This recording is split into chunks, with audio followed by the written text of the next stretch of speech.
Welcome to the podcast. This is a space where we tap into our truth, our essence, where we go to the depths within to seek our wounding and find a way to transmute it. These conversations will not only set ourselves up for amazing changes within our lives, but will also allow us to hold space for those around us. I believe that through these conversations, we will start to heal the feminine and tap into our divine essence. And then we will be able to hold space for the divine masculine, calling them up to a greater version of themselves.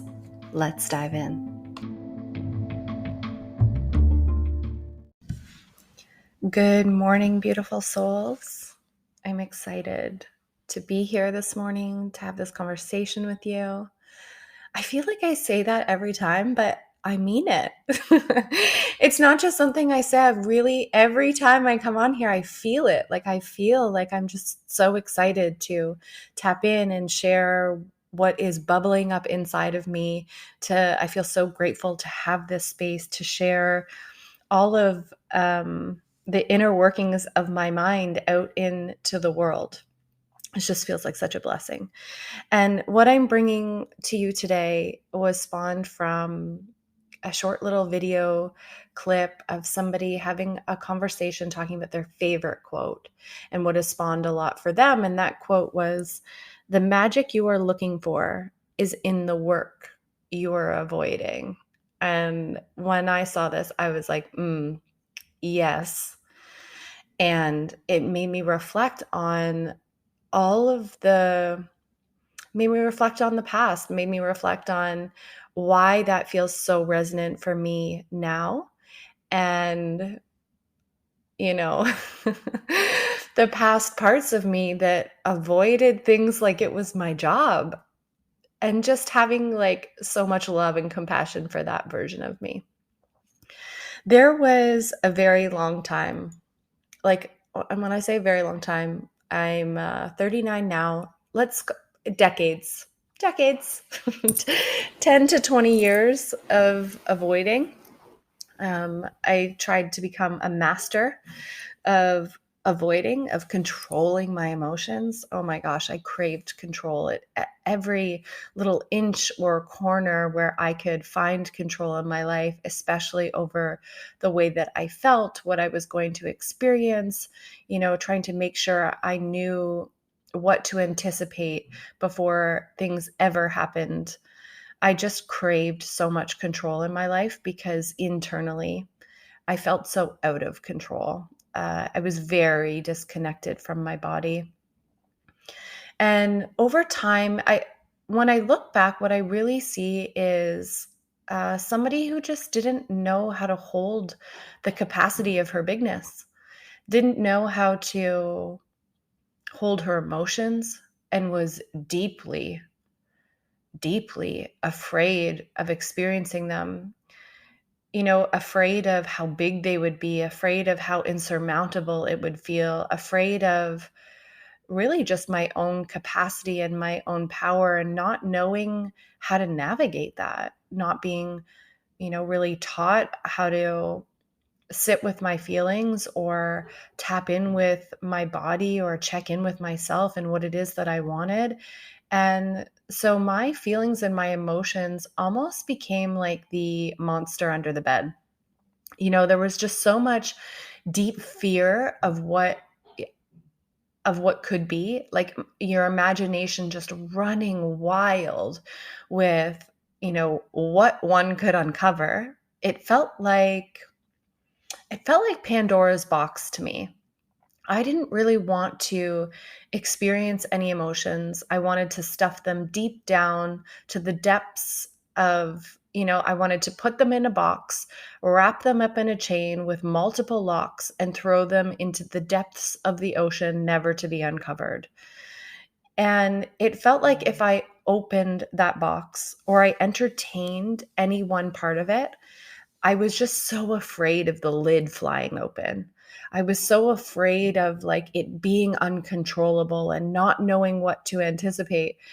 But the funny thing about that is, in my attempt to deeply control every aspect of my life and to not acknowledge any of my feelings, what started to happen in my life was like this spilling over. It was like I had stuffed so many things in the box that the box was full, and now it was like leaking at the seams, like the box was splitting, the lid was popping open anyway, and it was happening at times that like were completely unexpected, were completely inconvenient. It literally was like a spilling over. And I think that was my body's way of saying, like, you can't ignore this any longer. Like, ignoring this isn't going to change what is within. You can't, like, I'm going to get your attention no matter what. And for me, it still felt like when I started to do this work, it still felt so intense. It felt so intense to like look at my emotions, to feel my feelings, to consider some of the stories and the things that had so much hurt and pain around them, to really look at myself, look at where I had shown up that I didn't really love, look at how I was in relationship that I had shame and guilt around. It was a lot. It felt like a lot. But one thing I can say is I've noticed that the more, like in looking back so far, I've noticed that it gets, I don't want to say easier. It gets easier over time. And it doesn't get easier over time. Your capacity to hold yourself becomes more familiar. And in that familiarity, you have a lot of evidence for the fact that it is intense, but you make it through. It is intense, but you can hold yourself. It is intense, but there's more love on the other side. So it doesn't get easier, but your capacity to hold yourself becomes greater. And so you're knowing that you're going to make it through, and that, you won't die, you won't keel over, you won't blow up your life, becomes you create the evidence for yourself over time. Now, I will say that in my particular experience of my life and myself and doing this work, it hasn't gotten easier. And what I mean by easier is like the intensity at which I feel the things that now come up for me they're not less. So it's not easier in the sense of like the things that I tackle are easier. In fact, actually, the deeper layers seem to be even more intense. But there's less discomfort in them coming up, not discomfort in experiencing them, but I'm not as afraid of them anymore. I'm not as afraid of what I'm going to find. I'm not as afraid of, whether or not I'll make it out. I'm not as afraid of like, how long is this going to last? Like, I know that it's all going to transmute over time. And what I have learned is when I give myself space to fully see myself, to acknowledge whatever is coming up within me, to look at my part, to honestly hold the shame and the blame and allow that to have a seat at the table, to bring love, to bring compassion, to bring self-honoring, to remind myself that I am important. I am the most important relationship I'm ever going to hold. Then I transmute and I change the experience when I look at these things. And that has been one of the most beautiful gifts that I have given myself, because these things are going to, I've talked about this in a previous podcast, like whether we want to acknowledge what is doesn't change the fact that it is. We can ignore our feelings, we can ignore our emotions, we can ignore what's going on inside, but that doesn't change its existence. And so in the past, when I would ignore my emotions or ignore my feelings, that person, that the wounding, the feeling of unworthiness, the feeling of being unlovable, the feeling of being too much, the feeling of being all over the place, like all of these stories that I held within me were still within me and were running the day to day, like they were running the ship. They were the captain of the ship, and I was letting the captain steer the ship without even acknowledging or knowing anything about him or her. In this case, me, her.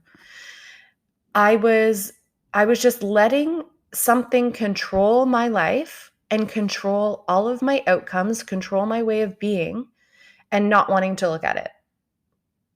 And now when I say that, I have a smile on my face. I chuckle. It's funny to me because now I wouldn't choose that for myself. Like who's I want to know who's driving the ship. I want to know who's running this thing.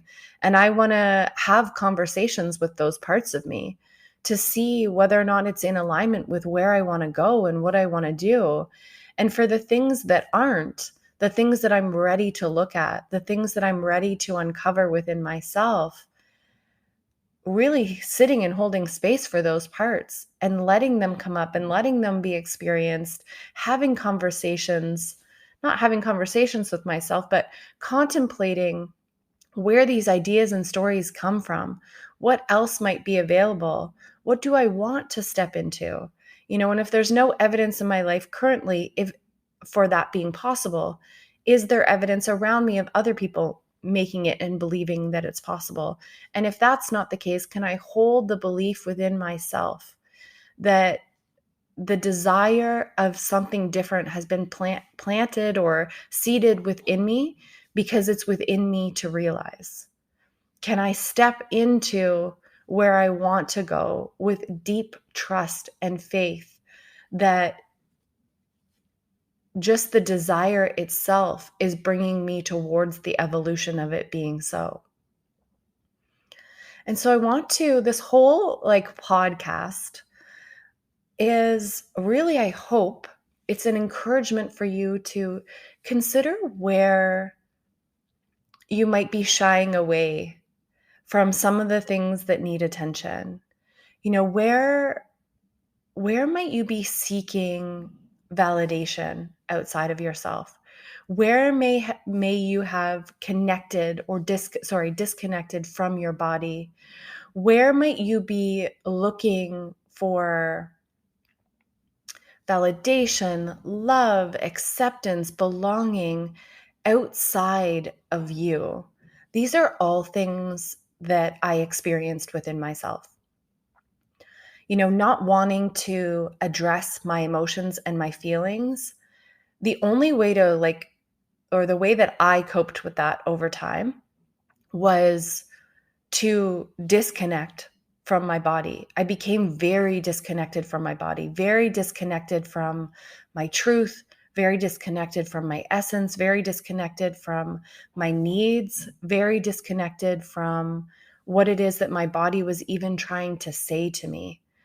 And I believe that's one of the reasons that I started to have so many hormonal issues. I was diagnosed with Hashimoto's, which is a hypothyroidism. I think my body was literally screaming at me, to get my attention, this isn't working. And unfortunately, it took a very long time for me to listen. But what I started to uncover when I started to do that work and I started to sit with myself and I did start to listen was for so long, I was so scared of being with myself, of sitting with myself, of really honoring and looking at parts of me that I started to farm out the responsibility. I started to look for love outside of me. I started to look for validation outside of me. I started to sort of give these parts or give these tasks or give these roles and assign them to other people. I wanted a partner to make me feel chosen, to make me feel loved, to make me feel whole, to make me feel worthy. And of course, that didn't work. You know, what I felt like was like it was never enough. You know, the validation when I would receive it was never enough. I always wanted more. I always needed more, more, more, more, more. Peter Crone talks about his definition of addiction, which I love, and that's something that almost works. You know, like when you're seeking validation outside of yourself and somebody gives you validation or gives you praise, you get that hit in the moment and then it fades. And then you want more. And then you get it and then it fades. And then you get it and then it fades. And like it's this constant loop where you're striving outside of yourself. You're in this proving energy of this needing to receive validation, needing to seek praise, love, attention, whatever it is. And you're constantly looking for it. And because you're not able to source it from within, it requires, like, it has to be, you have to have it all the time. You have to seek it all the time. You need more and more and more and more and more, because it's not naturally existing within you. And the analogy or the visual that I always get around this is a bathtub with no plug. It doesn't matter how forceful the water is. It doesn't matter how long you run the water. It doesn't matter how much you pour into the bathtub. If there is no plug, that water needs to run forever in order for there to be any water at all in the tub. And the amount of water that can actually stay in the tub is very minimal. And that's the way it kind of felt for me through this experience. Like it all felt very hollow. It all felt very, like, it didn't feel satisfying at all, because I wasn't able to hold, I wasn't able to plug the bathtub. I wasn't able to hold the things that I was receiving, the love that I had in my life, the things that were actually evidence for the way that I felt about myself. And when I talk about wanting to know the captain that's driving the ship, it's like the thoughts that I had at that time were that I was unlovable. And so I couldn't feel the love that was around me. And I acted in a way, because I had that belief, I acted in a way that was true. And what I gravitated, or what I pulled or magnetized towards me, were relationships with men, emotionally unavailable men, that ended up being evidence for me that the things that I thought about myself were true. But the only reason that was available was because of the belief that I had in the first place. If I had shown up or felt about myself in a way that I am worthy, I am lovable, I am deserving of all the things I want, desire, and need, and more, then that's not what I would have attracted at all. And I've seen that now in my life. What resonates with me, what I desire, what I'm available for, what's a yes for me and what's a no for me, is completely different because of my feeling of worth, my feeling of love, my feeling of belonging. I bring my belonging everywhere I go. That's not something that can be outsourced to anyone else. No one else can make me feel welcome or worthy of being in any one space. I do that. No one can make me feel absolutely loved at my core. I do that. And you've felt this. If you have a partner that deeply loves you and is really good at telling you all the time that they love you, it's like you feel it when they say it, but you want them to say it often. You want them to tell you all the time, to remind you, because it's not something that you deeply feel within yourself. And here's what I'll share with you. This is very hard for other people to hold. It's almost impossible, because when we are in this state of feeling unlovable and outsourcing our love to other people, What we're basically doing is saying, I don't know how to love myself. I don't know how to sit with myself. I don't know how to create love within me. And rather than being with the parts of me that are uncomfortable to discover how to love myself, I'm going to outsource that to you. And so now I need you to be everything you possibly can to be me, to be what I need you to be for me. Otherwise, I won't be okay. You are literally tasking another person with a job that you are not willing or feel capable of doing yourself. That is never going to work long term.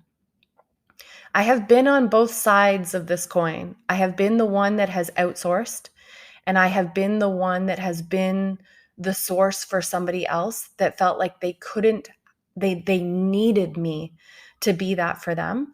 And I can tell you it's exhausting. Both are exhausting. But to be the person that is the one that is to be the source of love. And I don't share this with you to create shame around your relationship if you're the one that's looking for love all the time, but simply to give you perspective from the other person, from your partner. To be the one that is constantly the source of love, of validation, creating this environment for the other person that it's going to be okay. It's exhausting.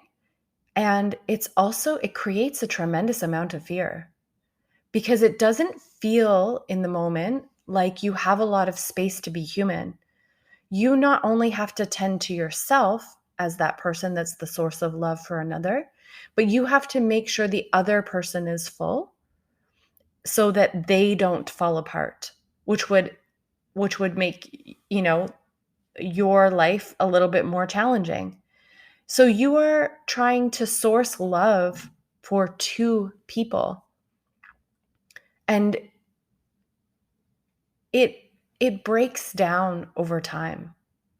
It's really nice to know when you have a partner, whether it's a romantic partner, a friendship, a business partnership, that that person can source love, kindness, attention, everything that they need within themselves. And that you can trust that if something was up or they needed something, that they would let you know. But from a place of not needing it or everything would fall apart, but more of desiring it. It would feel really good if this. That's very different than I need you to be this or I'm going to unravel. It is our job to understand ourselves.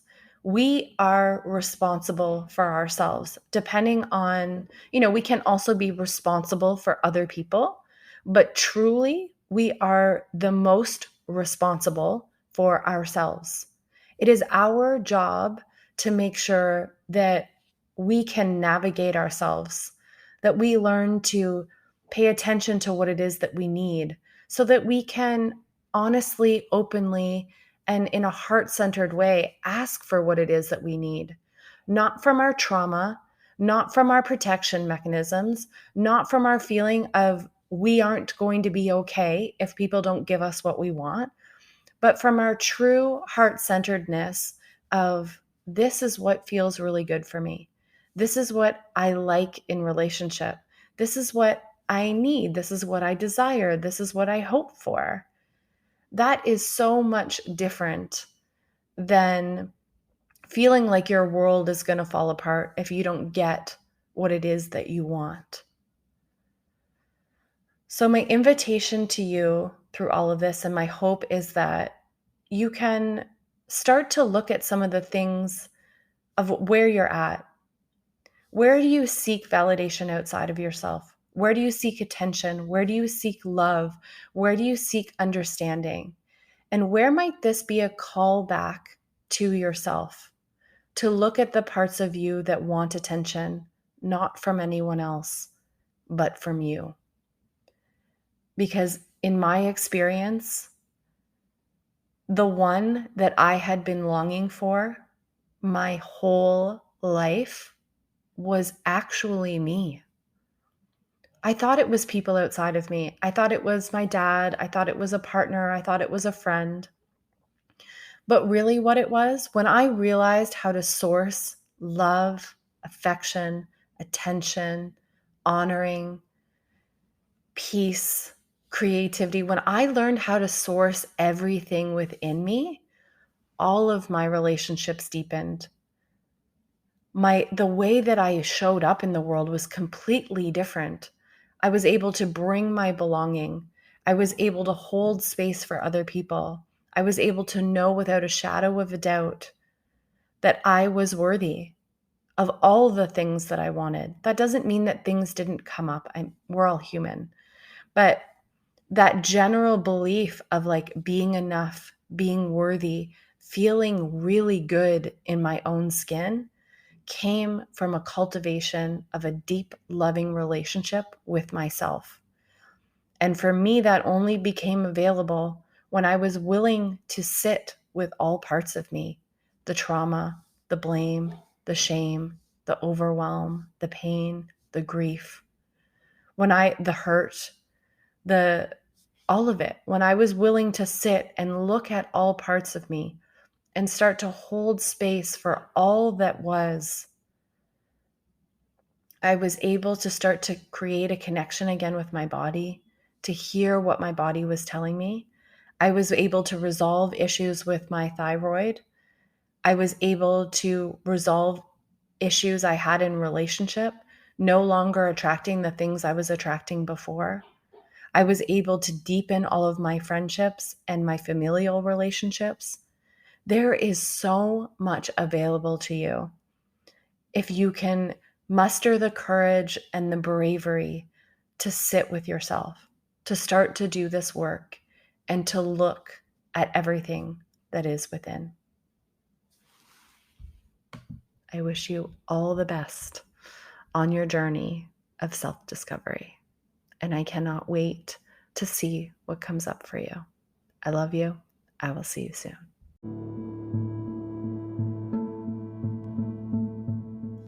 Thank you for listening. It is my absolute honor, pleasure to hold these conversations, to have a space for these transmissions to come through. It is my belief that through these conversations, we start to heal ourselves and send ripples out into the world. I know you are ready for this. I know the world is ready for this. If you are already thinking of someone else who needs to hear this podcast, I would be absolutely honored for you to share it. And if we're not already friends on Instagram, please come find me at Exponential Alchemy. I will see you soon.